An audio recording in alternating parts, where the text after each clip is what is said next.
one thing that could really help is consistency isn't always posting every day. One thing I learned, I got burned out because I used to think you have to post a reel every day, and all that content was just exhausting. In all the different books that you've looked at that has told you that it's a good writer or an amateur writer? Usually it's I don't really look at the prose, the writing style as much as I do the overall composition of the story. If they make a compelling story with good composition, that usually tells me that they're a really good writer. God cares about the little things too, no matter how small the thing is. You can still ask him, he'll always answer. Welcome back to the Wax Quill Podcast. Woohoo! Welcome back to the Wax Quill Podcast. I'm Astrid Joel, and today I am interviewing a professional illustrator. This is Kayana DeRocher. Hello, Kayana. I'm so glad to have you here. Hey, thanks for having me. Oh, I'm doing I'm so great. grateful you're here. You're the first illustrator I have on this show. First, I want to ask you, how did you decide to become an illustrator? It really wasn't a conscious choice. It was I started marketing my art on Instagram, trying to sell pre-finished pieces, and then this author came up to me and asked if I could illustrate her book for her, and that's kind of what got me started. It started recently, like last year, so I've only been doing this for a short time, but it's really been blown up, and I've been getting a lot of commissions lately. That's awesome. Okay, how long have you been drawing? Um, Pretty much my whole life. I seriously started drawing when I was about 10. That's when I started actually drawing for art and not just because I was a kid. Mm-hmm. Okay, you look like you're in your early 20s. How old are you? I'm 19 actually. Oh my gosh, that's so cool that you're earning money on this. That's great. Yeah. Cool. I interviewed Jalen Tellis. He's an author and he's 20, but he's already been a film director and he's got a bunch of books out and is like, oh, I'm almost 30. I'm so behind. Anyway, good for you for figuring stuff out early on. Thanks. Let's So you're not just an illustrator, you also write books, right? So let's talk about Yes. the books first and then the illustrations after, if you're okay with that. Tell me about your Yeah. books. So my books, the main series I'm working on is called the Fireborn Trilogy, and I don't have a really solid title, but it's a young adult fantasy, clean fantasy, with subtle Christian themes to it. Okay. I noticed on your Instagram that you are very serious about clean fiction. So am I. There's a Yeah. religious reason to that for me. Um, why do you think clean fiction is so important? Why do you support it? Well, I really, really don't think there's smut. That's one reason. And then just the dark themes in general that are in unclean fiction, they're not good for anybody's mental health. Or if you're a Christian, I'm a Christian, I don't like the smut being present at all.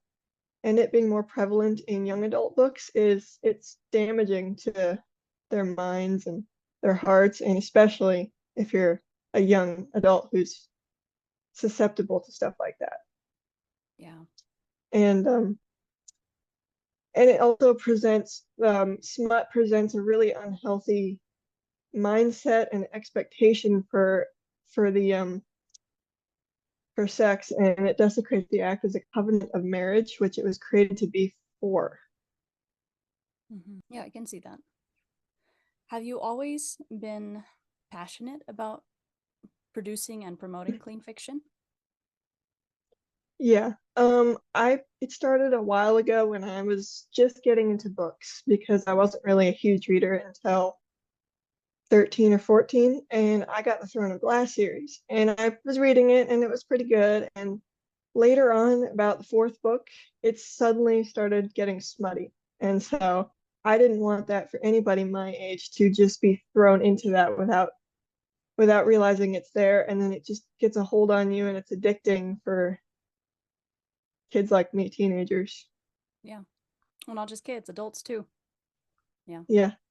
No, you're good. I just don't like that it's being introduced so into such a young culture as young adults. So, I mean, it's bad enough being in adult books. Adults get addicted to it, and young adults are now getting introduced to it as being normal for a book. So have you had any pushback with that?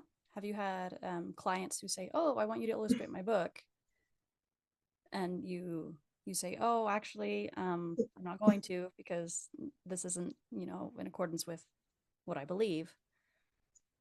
Well, that hasn't happened yet, but I have taken precautions against it, and I provide an information sheet for all my customers so that they know exactly what I can and will refuse with my commissions. And pretty far so far, everyone's been pretty accepting and gracious to those terms. So, That's good. yeah. So, about how many books have you illustrated?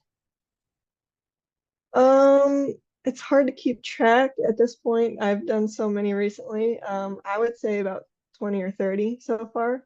That's fantastic. Wow. And the one that was recently published, I'll show you this, but I'm sure your listeners can't see it, but it's this one by Riley Perry.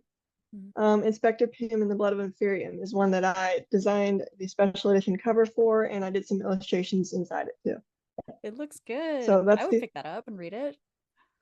yeah, it's the only published one that I've illustrated yet. The rest of them are currently works in progress, but I think a few of them are coming out soon. So, Oh, that's fantastic.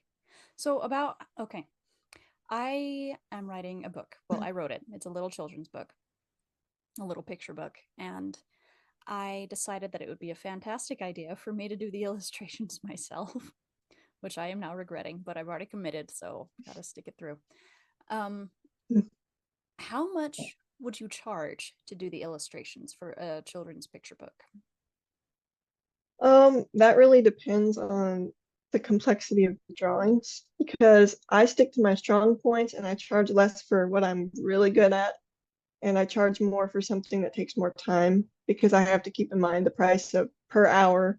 Hmm. But for a children's book, I'd probably charge maybe 30, 40 per illustration. Okay. And let's see, how much time does it take you with something that you're really good at versus something that's more complex? Well, I've looked at the statistics for all my recent drawings. That's the perks of being a digital artist is you can look exactly how much time you put into it. And recently it's been about 4 hours into each drawing, like a portrait drawing, an illustration. And for the really difficult stuff, like I had a really difficult one lately. It was really complex and really colorful lighting. It took me about 12 hours for that one, so I usually charge a little bit more for that. Yeah, that's wise. Dang. So, how do you make your illustrations? Do you use pen and paper, colored pencils, paintings? Paintings. I don't even know what I'm talking Well, about. You can tell. Watercolors. for for illustrating books, I prefer digital just because it's easier to email the file to the author and you can print it a lot better because it's high quality. Oh, And I use the app Procreate for that on my iPad. It's about $10 one-time purchase and it has all the tools you need. tell me more about that. You can buy other brush sets on Procreate from other artists, and the one I used did not come with Procreate. I got it from an illustrator on Instagram whose art I really liked, and I didn't really have a solid art style that was unique to me yet. So I got her brush set. You can import it directly to Procreate, and I started experimenting with it. And then I kind of figured out how to do a portrait with textures and colors and things that are unique to me that make customers want to have me illustrate their books. So a style is really important for just catching eyes and customers with your work. That sounds like a lot of work. I'm having some serious self doubts now. Um, well, It's always hard when you start, but it was hard as a beginner for me, and then it gets easier as you do more research and mm, it just starts becoming natural. about how long does that take? It took me about a year to find my style, and you just got to put the work in. And it could take shorter for some people. You just have to. I didn't really know what I was doing. I was self-taught, which is why it took me longer. I Mm, didn't watch tutorials. I didn't take classes. I just figured it out all on my own. So that's probably why it took longer. mhm. I mean, if you watch tutorials and you get a solid understanding of the fundamentals of art, which I did not do, it'll probably take you less time and be a lot easier. Gotcha. All right, I'm going to show you one of mine. For listeners, just imagine a little picture of pure shapes, nothing very intense. So, my book is a little picture book about a baby who decides he wants a younger brother. And then he goes to all the work, he writes a letter to Stork and blah, blah, blah. So, this is, and it's rhyming, it rhymes, it's a poem. And this line is, my problem wouldn't disappear like food does from a plate. Okay. So I was like, oh, I should do it like straight on. And I don't know if that was wise. And have him at his little high chair with a little bib on. Okay. So this is as far as I got. Let's just see. Can you see it? Yeah. I wasn't sure how to make his eyes look. Here. Well, his arms are a really little weird. hint for, yeah, that looks pretty good. I would just say that for a baby, their eyes tend to be really close together and really big. It just gives them more of a an infant look. Okay. Yeah, because I was like, he looks like a teenager. A weird looking teenager. Yeah, and babies have a kind of rounder facial structure than typical adults because they haven't really developed yet. So like their cheeks will be rounder and they'll have more chub on their face because they're still young, and so that just helps contribute to their young look. Okay. So eyes bigger and closer together. I can do that. More chub. Okay, what about his arms? So I don't know where the shoulders are supposed to be. For arms, you could probably just draw a straight line at the base of his neck there, and then the shoulders would be right there. Yeah, Okay. so at the base of his neck, you draw a straight line horizontally, and his shoulders would be right on top of that line. Oh, okay. And then his arms would kind of just be the same as they are, just kind of keep them connected to the shoulder. Okay, so just kind of squish the shoulders in. Yeah, Okay, I can do that. because babies also don't have developed bone structure like a collarbone and a clavicle, so their shoulders are going to be really compact and just chub. Again, that's one of the biggest factors to drawing babies is chub. Just chub like a little stack of flour. So I have two babies. I have a 2-year-old and an 11-month-old. She'll be 12 next week. So 12 months, 1-year-old. So you'd think I'd know how they look, but I'm glad I'm talking to you. Well, something that really helps when you're just learning to draw is study people. Just look at a person and kind of study how they're put together. And it's just the more you do it, the more it sticks in your head, the more you'll just naturally know how to draw something like that next time you put pencil to paper. Okay. Well, and it's hard because babies, they have like looking at them, you have on the profile their forehead and then their nose kind of pokes out with their lips and their chins, right? So Yeah. I don't know. I'm not sure how to draw that. It I'll just keep takes working. practice like anything else. Yeah. Okay. All right. Okay, I'm going to show you one more. This one's probably worse. Okay, so he's just crying now, and I didn't even do the clothes. I just tried to do little forms and little hippo teeth. But I like how you did the symmetry and the shapes for his body, like to understand how it works better. good. Um, for his mouth, I would suggest making it just a tad smaller because babies aren't going to have mouths that big when they're that young. Oh, okay. They might have them that big when they're screaming. I don't know. They do get pretty But big. yeah, just yeah, I would probably just do that smaller. Okay. All right. Okay. Well, that's as far as I got. It took me like a week. Oh, I'm in trouble. Anyway. Looks good. When it comes to writing, well, when it comes to drawing a picture for a block of text for a client, do you decide what to show or do they give suggestions? For the drawing, they usually tell me exactly what to do, and I just provide a sketch. So before I go in and color it and render it and everything, I just give them a sketch and like, is this what you like? Is this what you're thinking? And they can change that as much as they need for free because it's just a sketch. And once we have the concept down and we both kind of think it's what we're going for, then I'll start adding color. And with every stage, I'll send them a watermarked proof picture so they can suggest changes wherever needed. If there was a stay-at-home mom like myself who was trying to write her book, and she, let's say it was a chapter book or a regular like adult fantasy book, and she wanted like a picture, like 5 pictures total in this book, but she's really not sure where to go with, she's not sure kind of what feeling she's wanting, or maybe she wants you to design the cover. And she's like, just make it great. Here's what the character looks like, ready, go. What would your process be there?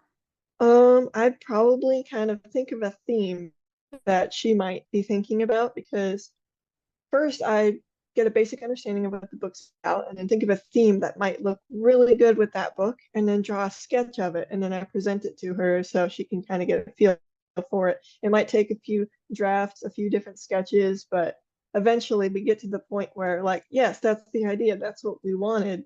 And it works. Okay. So with my drawing, I purchased a Udemy course a long time ago, and now I'm finally trying to finish it. It's a drawing course.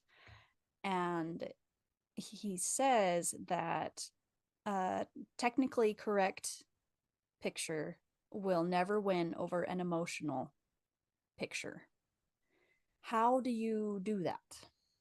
Okay, so the biggest problem with artists who are just starting out is they think they need to go to art school, they think they need to take a course, and not that there's anything wrong with that, but he's very right. In art school, they teach you the technical part of art, and a lot of artists have come away hating art because of that. It takes away your passion, and the ultimate selling point that will connect with the viewers of your artwork is the emotion that you put into it. So for emotion, the eyes are what captures the attention most. The eyes are the windows to the soul. So the more emotion you put in them, the more the character is going to connect with the viewer and the person who's writing that character. How do you make the eyes look that way? Usually I edit them in post, or I get a reference. And the reference can be just a basic picture of eyes, and I use a liquify tool in Procreate that's like an editor, Photoshop, and you can adjust the eyes any way you want. But it's not just the eyes. You change the shape of them, change the color, you change the eyebrows. The eyebrows are also a key to making your picture more emotional, because the eyebrows, if they go up, if they slant up kind of like this, your character could be surprised, they could be sad, they could be shocked. And if they point down, that's usually a negative emotion like anger or, hate or something like that. So you just got to keep that in mind when you're drawing emotion, is the eyebrows and the eyes. And of course, there's other factors like the face of or the shape of the face, the angle, colors, the mood colors could, even like blue, cooler colors could also manipulate the emotion that you see in the picture. Mm-hmm. All right. Anything else? Any other wisdom you would like to impart?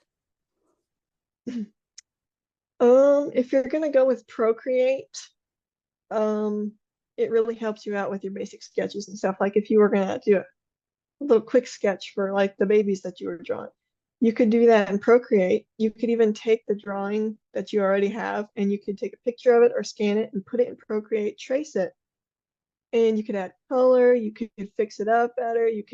There's undo button, which is a lifesaver. Trust me, I love my undo button. Um, it just helps you kind of get an understanding of what you're trying to do more when you have more freedom, and it's a lot more convenient. And you can even just, once you finish that in Procreate, you can also trace it back onto paper and do it by hand if you needed to. Okay. Do you need to have like an iPad for that or a special tool? An iPad usually works any generation of iPad. Nice. When it comes to writing, I know I said we'd talk about writing first and then illustrations, but that didn't end up happening. Sorry about that. When it comes to writing your stories, how do you balance writing your story plus illustrating? Because it seems like you spend a lot of time illustrating books. Well, writing is more of a hobby for me. Illustration is like my passion, my job. Writing, I kind of just do late at night, like before I'm about to go to bed, early in the morning. I set a timer. I usually do about 30 to 60-minute writing sprints. And if I don't feel like writing, I'll push myself to keep writing. And if you get writer's block, I think of my favorite scene that I've always wanted to write in my book, and I'll just go write that because it helps you get the flow back. Mm-hmm. But as for balancing writing and illustrating, I usually just illustrating takes priority. Writing is just kind of a fun thing that I do to take a break from illustrating. Mm-hmm. And when it comes to the books that you've been asked to illustrate, has there been something in reading them, or in, I imagine you read parts of them? Is that true? Yeah. Yeah. hmm a few of them. Mm-hmm. Like I have this one that, the one I showed you, I've read that whole thing because I was one of the beta readers. Mm, And I put a review out before it was finished. And a few of the other ones, they'll send me scenes, like the scenes that I'm illustrating, or just a scene to help me get an idea of what the character is like. gotcha. Has there been something in the writing in all the different books that you've looked at that has told you that it's a good writer or an amateur writer? Usually it's I don't really look at the prose, the writing style as much as I do the overall composition of the story. If they make a compelling story with good composition, that usually tells me that they're a really good writer. And if it's kind of just a bland, generically put together story, it kind of gives you a hint that they're an amateur. Like my old stories were so bland and so just one straight line of generic plots that have been done before.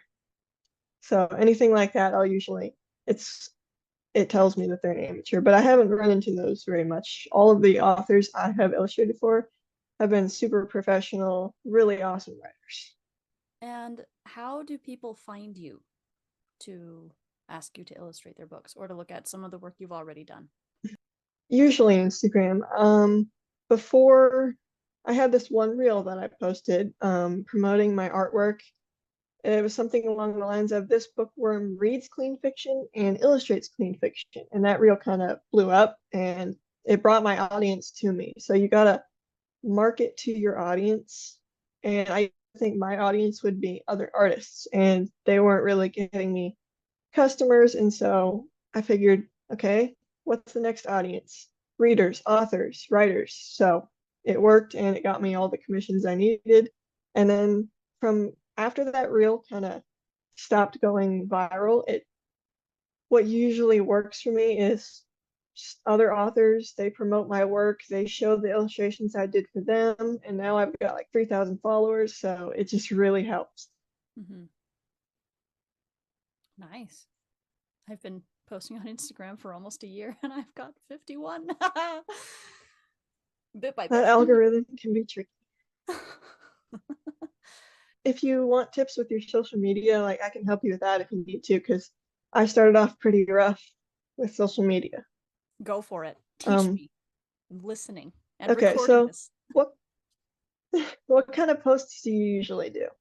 So I don't have a lot of time every day.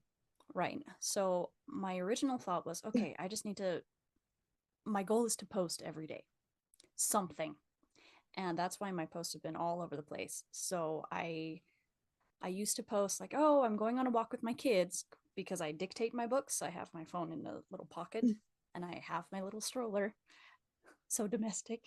And I go on a walk with my kids and I dictate my book. So I would kind of do daily reminders. And that's how I got like maybe 30 followers. And then I have tried doing little snippets from my podcast, but it takes a long time for me to edit those and pull them out. And then I used AI for those for a while. I was paying for that, but they were just weird and like choppy. So Yeah, now what I'm trying to do, and I've been slacking, is in each interview that I have, I write down a list of things as I'm editing it. I write down a list of like 10 things that I learned. And then I make a post of me each day talking about that and say, oh, you need to, as a writer, you need to schedule breaks and you need to schedule deadlines, because if you don't have both of those, then you'll either be burnt out or you'll never get your book written. I learned that from Jalen Tellis. My interview is in the description below. Check it out. And that seemed to do better, but then my kids got ear infections and I've been busy. Yeah. Well, one thing that could really help is consistency isn't always posting every day. One thing I learned, I got burned out because I used to think you have to post a reel every day, and all that content was just exhausting. Instagram doesn't care if you post every day. You could post twice a week as long as you're consistent. 2 posts, 2 reels, maybe a week. And reels usually reach a better audience with trending audios that are under 9,000 views. And if the original video of that audio has over 1 million views, it's more likely to blow up. That's what really helped me. Okay. All right. And just, of course, keeping engagement with your followers, reaching non-followers, just engagement, getting into comment, call to action, stuff like that. Oh, and you're a Christian, right? Mm-hmm. So one thing that really helps me write, illustrate, and with my success has really been just putting prayers into it and speaking blessings over what I do. Mm-hmm. Every art piece I do, I'm going to pray about it before I connect with the author, because connecting with people is really, really a big thing. There's so many awesome authors that I've worked with that are super nice. They're Christians, and we just have a huge connection. And I've got a bunch of new friends because of that, not just customers, friends now. So, Mm-hmm. That's wonderful. One of the little advice things that I posted a while ago, and I need to be taking this more seriously because I've gotten off track. That happens, I guess, when you have 2 kids that are sick. Is before I would dictate, before I would go out with my little stroller, I would say just a quick prayer, help me to focus, help me to get these scenes out, help my kids that they can be happy so we don't have to come back early, and just to keep moving and be excited about this. And it helped. yeah. God cares about the little things too. No matter how small the thing is, you can still ask him. He'll always answer. Mm-hmm. So, well, thank you so much. I appreciate that. Of course. Thanks for having me. It's been lovely. What is your Instagram handle so people can find you? My Instagram handle is @piecebypieceartworks. Okay, the link will be below. Check it out. And thank you so much. We'll see you later. Thanks for having me. Bye.